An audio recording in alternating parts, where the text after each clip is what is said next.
જ્યારે દેશ અને દુનિયામાં 31મી ઉજવણી થઈ રહી હતી ત્યારે સુરતના A1 પરફ્યુમના માલિક એવા વિપુલભાઈ સાવલિયા પરિવારે એક શ્રેષ્ઠ અને વંદનીય કાર્યક્રમનું આયોજન કર્યું હતું।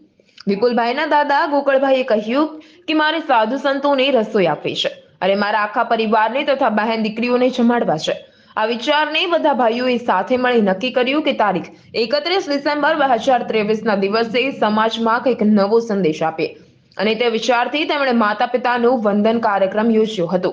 બધા જ પરિવાર સાથે મળી અને દિવ્ય કાર્યક્રમ વડીલોના આશીર્વાદથી સંપન્ન થયો હતો, જેમાં 4 પેઢી એક સાથે પોતાના માતા પિતાનું વંદન તેમજ પૂજન કરી આરતી કરી હતી। આજે સમાજમાં મોટા ભાગના લોકો મા બાપથી વિખૂટા પડતા જાય છે, ત્યારે આખા સાવલિયા પરિવારમાં 150 થી પણ વધુ મેમ્બરો મળી 95 વર્ષના દાદા દાદીનું પૂજન કર્યું હતું। Bureau report, Mahadev news.